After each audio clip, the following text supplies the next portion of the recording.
Maraming nagtatanong, maraming comment na may mga tanong. Ang gusto ko sanang sagutin din. Ito na yung question na hindi ako natutuwa.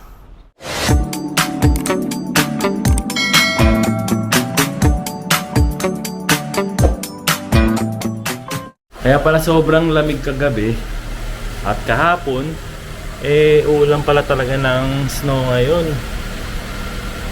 Pasok pa naman tayo ngayong araw na to. Back to work tayo. Ayan no. Konti lang naman yung snow. Dahil ito na lang yung natira ngayon no. Tapos umaambon ngayon. Siguro natunaw na lang ng ambon. Ayan. Tanggalin na natin to.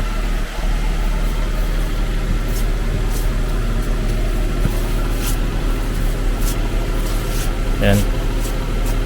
Kasi babiyahe rin sila Mama Aya. Mahirapan siya kapag may snow dyan sa harap. Yung sa atin mamaya na lang. Hanggang sa bubong po yan oh.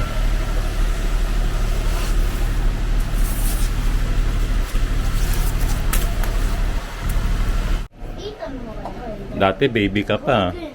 Muskoshi ni Nensei ka na? Ha? Nihaku tomodachi dekiru ka na? 1年生の時は100人友達でしょ。あれだって1年2組の1それで2年2組の2年 Nihaku. Ayan, pasok na sila Mama Aya sa kasi yun na dyan. Ingat ha. Dosta? Ame ne. Ayan, paalis na rin po si Kuya Iji. Sasabay na siya kila Mama Aya sa kay Yuna Chang.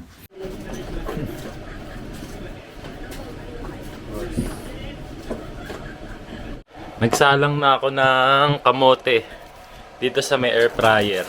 Ayan. Hapon bumili ako ng kamote. Ayan, 5 piraso po yan. Dito lang po sa air fryer lulutuin. Ito po yung tsura niya. Hinugasan ko lang siya tapos nilagay ko na sa loob. Tapos, pag may air fryer kayo, pwede nyo naman ding lutuin in 40 to 50 minutes. Malambot na siya. Sobrang sarap. Mamaya kakainin natin yan. Dahil matagal pa yung kamote natin, almusal muna tayo, kape, bago tayo pumasok sa trabaho. Tapos meron naman tayong tinapay dito na butter roll. Yan.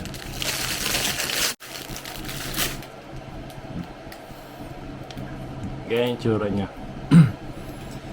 Yan. Ito lang almusal natin ngayon bago tayo pumasok. Yan.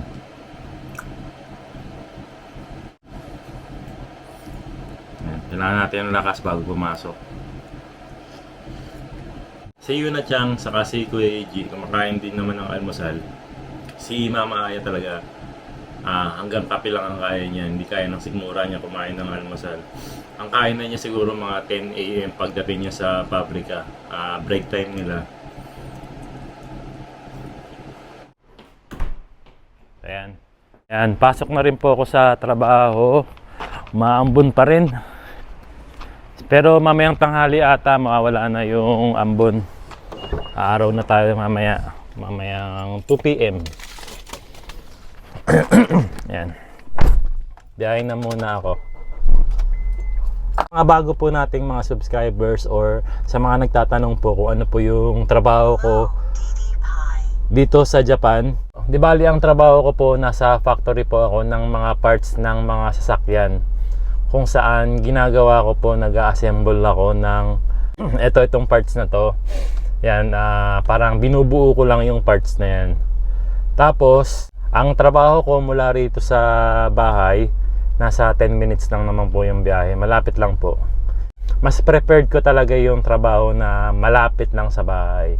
Ayan, kahit anong trabaho pa yan, basta malapit lang sa bahay, okay na okay ako. First day, kailangan makapasok tayo ng maaga ngayon. Kaya biyahe muna ako. And update ko na lang uli kayo siguro mamaya pag uwi ng bahay. Ayan, hanggang 5 PM lang naman kami ngayon eh. Time check po, alas 12 na po ng tanghali. And kalalabas ko lang sa pabrika. Ayan, dapat lunch break pero kailangan ikat yung trabaho namin. Kailangan namin tumigil ng alas 12. Kasi meron pong hindi magandang balita ang pabrika sa aming lahat. Ayan, sinabi po kanina. So ano yung hindi magandang balita ay kukwento ko po sa inyo. Magdadrive po muna ako. Pagdating ko na lang sa bahay para safe yung pagdadrive natin. Ayan, mabilis lang naman, 10 minutes nasa bahay na ako. Ayan, dito na ako sa bahay. Pasok lang tayo sa loob muna. Oh, buti kinain. Ayan, yung niluto ko kaninang kamote, isa't kalahati na lang. Kasi si Mama Aya umuwi rin siya. Kumain siya siguro kanina, isa't kalahati. Kainin na natin tong kalahati.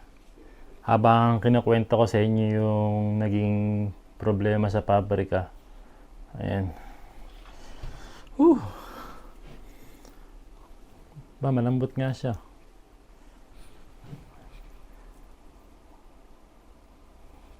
Ayan.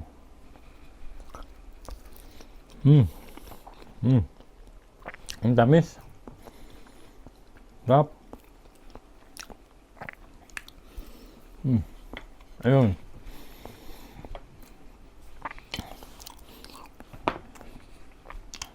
So, ang naging problema po kasi, ayan, kunento sa amin kanina sa pabrika. Ang pagkakasabi sa amin, meron daw namatay sa isang pabrika. Hindi naman po sa mismong pabrika namin, sa ibang pabrika na malapit dito, yung sa Ota o Gunmaken.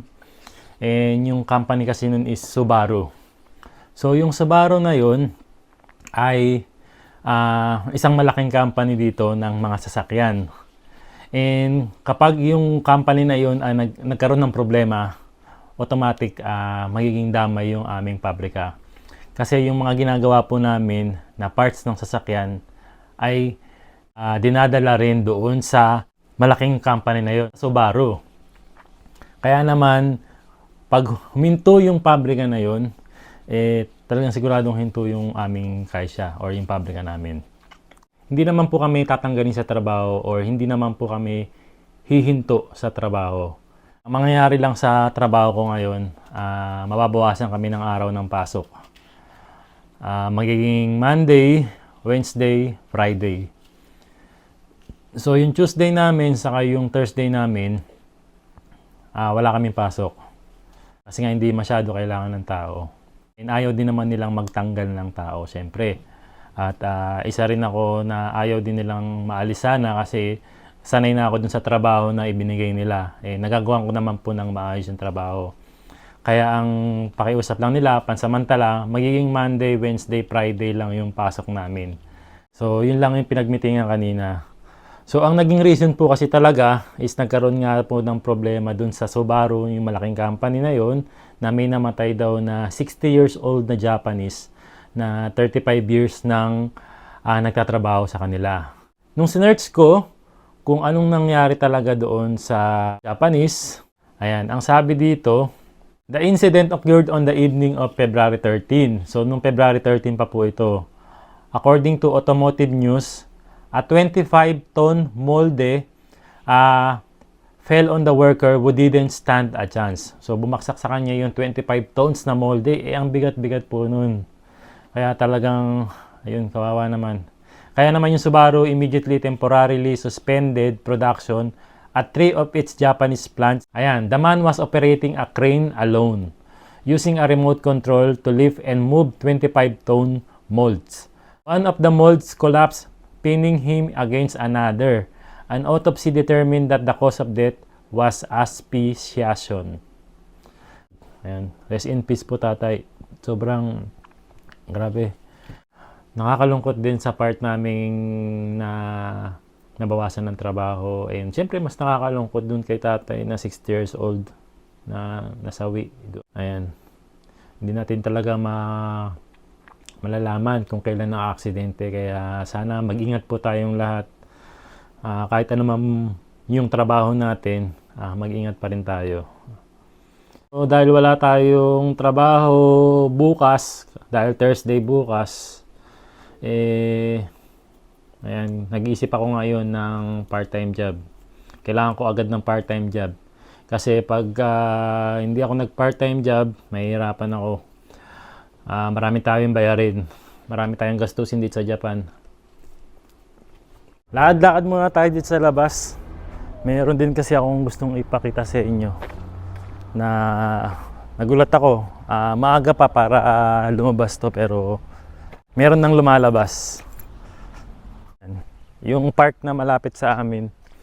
Ayan, lakad-lakad lang tayo dito. Kasi meron akong nakita banda roon. Ayan, sa tingin ko nakikita nyo na mula rito eh. Ito po yung tinutukoy ko, yung mga bulaklak dito. Kasi ibig sabihin po niyan, spring season is coming na po. Malapit na po ang spring season, matatapos na ang winter season. Although malamig pa rin. Ang ganda oh. Alam ko hindi sakura ang tawag dito eh. Sakura na ba to? Parang sakura na siya. Kasi light pink eh. Tapos ito naman, dark pink. Ito yung hindi sakura. Ibang bulaklak naman to. Sige, lapitan natin para makita nyo. Ayan. Ito yung kulay ng isa. Hindi ko alam kung anong tawag talaga dyan eh. Kulay dark pink naman siya. Ito kasi, sakura na ata to. Kasi light pink eh. Ang sakura po kasi is light pink. Ayan.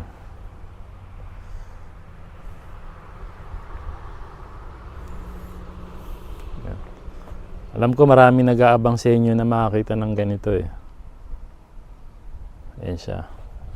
Tapos, hindi lang dalawang kulay, tatlong kulay ang meron sila rito. Oh, meron ding kala mo sampagita. Kulay puti naman siya. Ayan, lapit ko. Ayan, ganito naman yung itsura niya. Ito ata, ayan. Ayan, ito naman yung itsura niya. Ayun, pinakita ko lang sa inyo kasi marami rin nag-aabang sa sakura eh.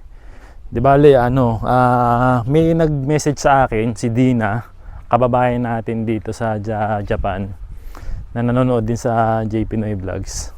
Nag-message siya sa akin na, Kuya, punta kayo sa may Isasaki.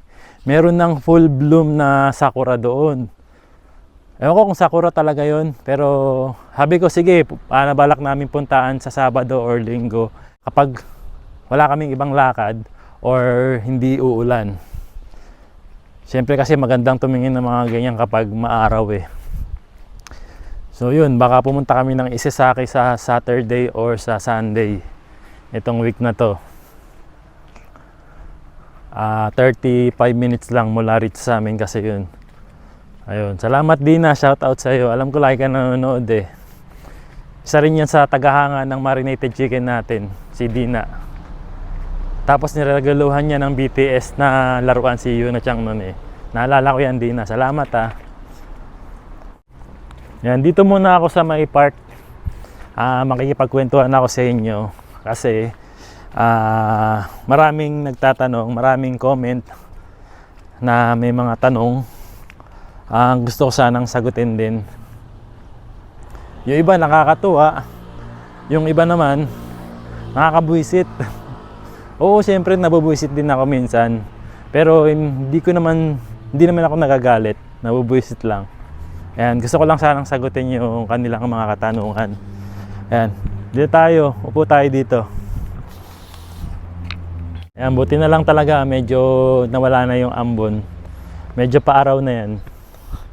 Ayan, sagutin natin.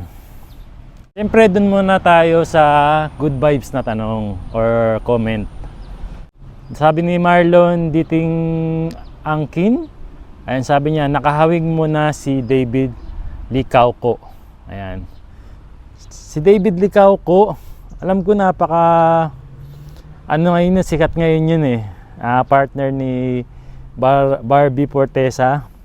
Nabanggit na rin sa akin ni Aya to eh, sa simula nung napapanood na niya si David Licauco saka si Barbie, kasi naging fan din si Aya ng Maria Clara. Sabi niya medyo hawig ko nga raw si David Licauco. Pero siyempre, hawig ko ba? Hindi. Siguro kailangan ko pa ng maraming ligo bago ko maging kamukha talaga si David Licauco, siyempre. Anyway, sige, next question naman tayo. Ayan. Sabi naman ni Benber Mendoza, sorry.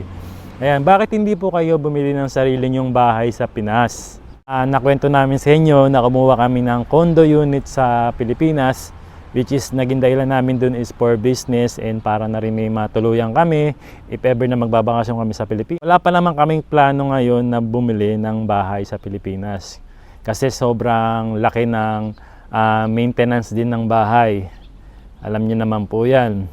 And wala naman din po kami sa Pilipinas. If ever naman po na bibili kami ng bahay or kukuha kami ng bahay, siguro dito po sa Japan kasi dito po kami nakatira ngayon and dito po kami nagtatrabaho, dito po nag-aaral yung mga bata. Kaya wala pa kaming planong bumili ng bahay sa Pilipinas. Kung darating man yung panahon na yun, share ko na rin sa inyo siyempre. Ayan ang question naman ni Jackal2164. So, Boss JP, di ka nanibago sa pagmaneho kasi right-hand drive dyan. Actually, nung unang beses kong matutong magmaneho dito sa Japan, which is right hand po. Dito na ako nag-aral, dito na rin ako unang nag-drive. And nung pagbalik ko sa Pilipinas, nung nag-drive ako ng sasakyan ni Emil, nanibago talaga ako, hindi dahil sa left hand siya. Nanibago ako doon sa pindutan ng winker, ng wiper, doon ako nanibago. Pero yung pagdadrive naman sa kaliwa, hindi naman ako nalito.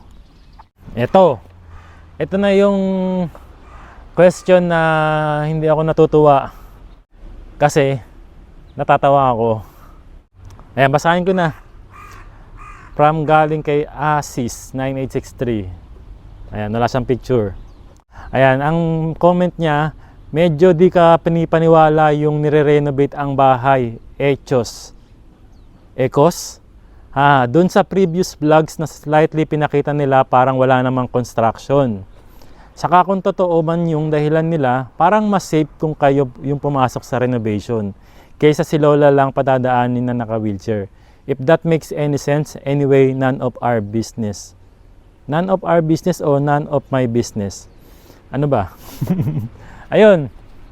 Ito po kasing katanungan niya, last time kasi, nung umuwi kami sa Pilipinas, usually kasi tumutuloy kami sa bahay ni ate sa Malolos. And dahil nga sinabi ko doon na nire-renovate ang bahay ni ate, kaya doon kami tumuloy sa bahay nila Jom and Sarah sa Baliwag. So ang ibig sabihin pala na sinabi mo na medyo di ka panipaniwala yung nire-renovate, parang sinasabi niyo po na nagsisinungaling ako. No? Na nagsisinungaling lang ako na nire-renovate yung bahay. Although hindi nyo nga nakita sa labas na nire-renovate kasi ang sabi ko, sa loob po yung nire-renovate na bahay. Kaya naman hindi kami makatuloy doon dahil syempre kung makikipagsiksikan kami ron habang nire-renovate yung bahay, anong sa tingin nyo po magiging itsura namin sa loob ng bahay? Di ba? Parang hirap kaming lahat. Di ba? Para maging malinaw and talagang maniwala kayo na nire-renovate talaga yung bahay namin, ito po yung mga katunayan namin na nire-renovate siya. Ayan, ginagawa po yung CR, ginagawa rin po yung kusina, hindi magagamit ni mama pansamantala sa pagluluto. And alam niyo naman sa tuwing uwi tayo, nagluluto si mama para sa atin. So ayan, talagang nirenovate yan. Tapos pati na rin yung sala kung saan natutulog si Lola dati, nire-renovate yun para mas maging maayos para kay Lola. Ayan, ito po yung mga katunayan. Kaya wag niyo pong sasabihin sa akin na hindi ka panipaniwalang nire-renovate yung bahay ni ate. Dahil ito po ang ginagawa talaga. Alam ko na sanay kayo na nakikita nyo na nandun kami sa loob ng bahay. Pero syempre, may mga iba-iba naman tayong dapat gawin, di ba? Ang katulad niyang renovation na yan. And talagang nagpapasalamat din kami kay Emil. Si Emil po kasi ang nagpa-renovate ng buong bahay na yan para mas mapaganda yung bahay ni ate. Ayan, gastos po niya lahat yan mula sa pinagpaguran niya sa barko. Kaya ayan, ganyan po kami magkakapatid, magtulong-tulungan sa lahat ng bagay. Ayan, bahay po ni ate yan, pero pina-renovate po ni Emil. Nakaka-proud lang yung mga kapatid ko. So ayan, marami rin naghahanap kay ate. Ito namang last na sasagutin ko. Last ko na talagang sasagutin to kasi paulit-ulit ko nang sinabi sa inyo. maraming nagtatanong, maraming haka-haka. Ate po kasi, ayan, sobrang busy po yung tao. And sobrang sipag, sobrang mapagmahal sa pamilya, and syempre sobrang mas mapagmahal lalo sa mga anak. Talaga namang napakabait talaga ng ate ko. Si ate po kasi, pumunta naman talaga sa kasal. Nakita niyo naman siya sa kasal, sa video ng kasal. Kaya lang kailangan niyang bumalik agad ng Japan nung araw na yon kasi nga meron siyang hinahabol na trabaho sa Japan. Dito sa Japan. Actually, dalawa yung trabaho niya ngayon. Hindi lang isa, dalawa po. Kaya naman hindi siya pwedeng magtagal sa Pilipinas. After ng kasal, nung araw na yon, meron silang flight pabalik ng Japan. So kailangan niyang bumalik ng Japan kasi sobrang higpit ng amo niya. Kailangan niyang umalis agad dun sa kasal para makalipad agad siya papuntang Japan. Napaka-importante sa kanya ngayon ang trabaho niya kasi siyempre, isa lang ang nagbumubuhay sa mga anak niya. Ayan, siya nagbabayad ng bills niya sa lahat. Siya nagbabayad niyan. Bukod sa pinapadala niya sa Pinas para kila mama, kila lola, nagbibigay din kasi siya ng mga pangbili ng gamot nila lola sa ni mama. And siyempre, iniintindi rin niya yung pamilya niya, yung mga anak niya.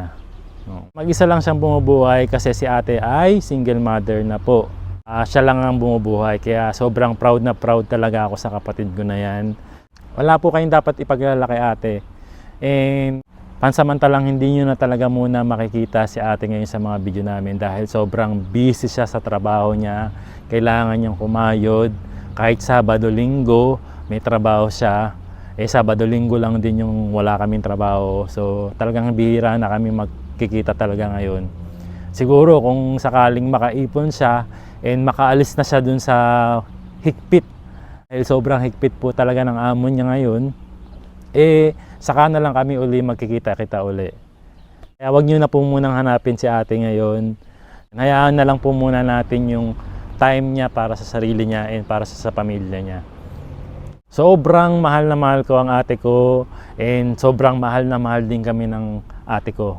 Kaming magkakapatid, ang nanay ko, ang lola ko. Ayan, mahal na mahal niya yan. Ayan, dahil nga half day tayo ngayong araw, marami tayong oras.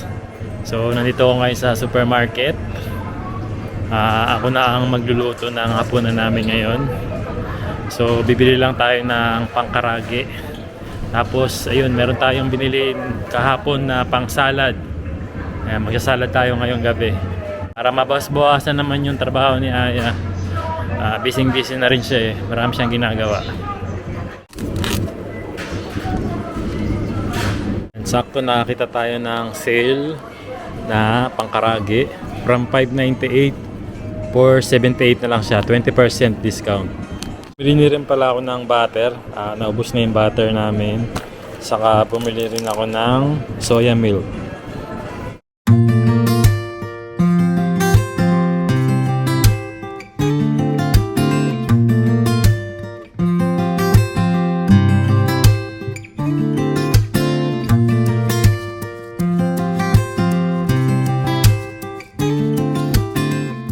Yan, ito yung gagamitin natin breadings. Nabili ko to sa Korean store. Dahil nga gusto natin makatikim ng Korean style chicken. Yan. Pero karage style. いただきます。